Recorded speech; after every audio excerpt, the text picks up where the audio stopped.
दिल्ली में 1 अगस्त से महिलाओं के खाते में 2500 रुपए आने शुरू हो गए हैं। योजना के पहले ही दिन करीब 1.5 लाख महिलाओं ने रजिस्ट्रेशन कराया। अब यहाँ बात शुरू हुई है तो सोचा क्यों ना आपको एक स्टडी बताएं जो ये बताती है कि किस तरह बहनों का जो खर्च है वो सरकार पर बहुत भारी पड़ रहा है। क्योंकि एक चिंता की बात यह है कि मध्य प्रदेश के शिक्षा बजट के खर्च के बराबर लाडली बहना का कुल खर्च पहुंच गया है, यानी 42%। सोचिए, जिस खर्च में पूरा प्रदेश और यहां रहने वाले छात्र पढ़ते हैं उतना तो सरकार फ्री में बांट रही है। देश के 12 राज्य अब महिलाओं के खाते में सीधे कैश ट्रांसफर करते हैं, लेकिन 3 साल पहले तक ये स्कीम सिर्फ 2 राज्यों में थी। रिजर्व बैंक के आंकड़े बताते हैं कि झारखंड में ये खर्च कुल बजट का 10% पहुंच गया है। मध्य प्रदेश और छत्तीसगढ़ भी इस लिस्ट में शामिल हैं, क्योंकि सवाल यहां ये उठ रहा है कि इतना बड़ा खर्च शिक्षा और स्वास्थ्य जैसे जरूरी सेक्टर का पैसा तो नहीं खींच रहा। क्योंकि अगर आप मध्य प्रदेश या फिर छत्तीसगढ़ में रहते हैं तो इसका सीधा असर आपके बच्चे की पढ़ाई या फिर आपके स्वास्थ्य पर पड़ सकता है। क्योंकि जब एक स्कीम का बजट शिक्षा बजट के बराबर हो जाए तो बाकी का पैसा कहां से आएगा। बता दें कि पहले महिलाओं को कैश देने का चलन नहीं था। 1994 में हरियाणा ने अपनी बेटी अपना धन योजना की शुरुआत की, लेकिन तब भी स्कीमों में शर्तें थी। बच्ची की पढ़ाई या फिर टीकाकरण जैसी शर्त पूरी करने पर ही पैसा मिलता था। पर 2023 आते आते तस्वीर पूरी तरह बदल गई। मध्य प्रदेश की लाडली बहना योजना ने पूरा ट्रेंड बदल दिया। इसके बाद कर्नाटक, महाराष्ट्र और अब दिल्ली तक हर राज्य बिना शर्त कैश स्कीम लेकर के आया। यानी अब महिला की उम्र और आय ये सिर्फ 2 शर्तें हैं, बाकी कोई काम पूरा करने की जरूरत नहीं। 2025-26 में 12 राज्य मिलकर के इन स्कीमों में करीब 1,68,000 करोड़ खर्च करने वाले हैं।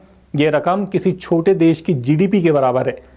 16वें वित्त आयोग की रिपोर्ट बताती है कि 44% राज्य खर्च तो पहले के ब्याज, पेंशन और वेतन में बंधे हुए हैं। झारखंड, कर्नाटक और पश्चिम बंगाल जैसे राज्यों में इन स्कीमों का बजट शिक्षा बजट से भी ज्यादा है।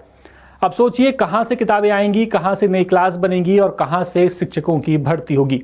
महाराष्ट्र का हाल देखिए। लाडली बहन योजना के तहत 92 लाख महिलाओं को अपात्र बताया गया था, उन्हें ही 14,000 करोड़ बांट दिए और अब ये पैसा वापस मिलना भी मुश्किल है। EAVPM की एक स्टडी बताती है कि महाराष्ट्र में इस स्कीम से महिलाओं के बैंक खाते में 84% का इजाफा हुआ है। मध्य प्रदेश की लाडली बहना जून 2023 में शुरू हुई। 1,000 तब मिलते थे, अब 1,500 मिलते हैं। ये स्कीम राज्य के कुल खर्च का 5.44% है। स्वास्थ्य बजट से अगर तुलना करेंगे तो ये होता है 99%। यानी कि जितना स्वास्थ्य का बजट है मध्य प्रदेश में उतना सिर्फ और सिर्फ लाडली बहनों को जाता है। 2026-27 में लाडली बहना के लिए बजट था 23,882 करोड़। यानी अगर राज्य सरकार 100 रुपए देती है पूरे मध्य प्रदेश को तो 5.5 रुपए सिर्फ और सिर्फ लाडली बहना के लिए ही चाहिए। लेकिन एक मजे की बात यहाँ पर यह है कि इस योजना का बजट बढ़ रहा है लेकिन लाभार्थियों की संख्या घट रही है, क्योंकि नए रजिस्ट्रेशन हो नहीं रहे।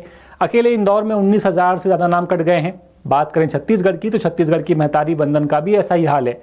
मार्च 2024 में 1,000 रुपए दिए जा रहे हैं। मार्च 2024 से ये राज्य के खर्च का 3.34% है। शिक्षा बजट का 21.40% है। अब यहाँ ये सब जिक्र इसलिए हो रहा है क्योंकि संविधान का अनुच्छेद 41 और 47 राज्य को शिक्षा और स्वास्थ्य के अधिकार सुनिश्चित करने के निर्देश देता है। लेकिन सोचिए, क्या इन आर्टिकल्स का वाकई में पालन हो रहा है? क्योंकि एक तरफ आप फ्री में पैसा बांट रहे हैं और दूसरी तरफ जो जरूरी योजनाएं हैं उनके लिए फंड कहां से आएगा? सबसे बड़ी चिंता की बात तो यही है। अब इस पूरे मामले पर आपकी राय क्या है? अब हमें कमेंट करके जरूर बताएं और द सूत्र को सब्सक्राइब करना बिल्कुल मत भूलिएगा। फिलहाल इस खबर में इतना ही। नमस्कार। लेटेस्ट, इन्वेस्टिगेटिव और इन डेप्थ खबरें देखने के लिए ज्वाइन कीजिए द सूत्र का व्हाट्सएप चैनल, सब्सक्राइब कीजिए यूट्यूब चैनल, लाइक कीजिए फेसबुक पेज और पढ़ते रहिए www.daसूत्र.com।